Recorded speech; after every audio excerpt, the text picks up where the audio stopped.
They like us better asleep, but still scribbling obituaries of our dreams, close to the sky but with wings that never grow big enough for the wind to notice.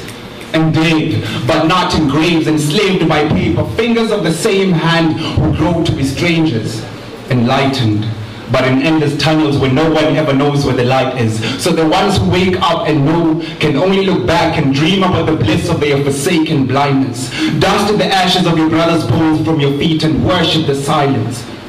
Forget about the nightmares you were born clinching, the limping destiny you were given because of the skin you live in, the hands of the heartless system already tying leashes around the necks of the dreams of your children. Do you see us?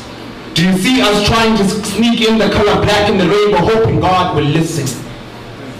Because we are a nation, and we sniff the ashes of our wings in hopes for heaven to glow in these skins, and all we have are pockets filled with rusted questions. You see, we were fathered by half-truths who told us to reach for the stars. They never mentioned that the ground might refuse to let go of our feet.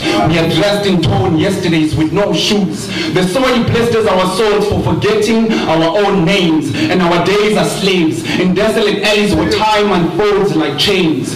We are mothers who miscarried hope, and home is a pile of rusted tins where we bury dreams of flying. You see, the sky is a nightmare when you've forgotten that you have wings. Thank you.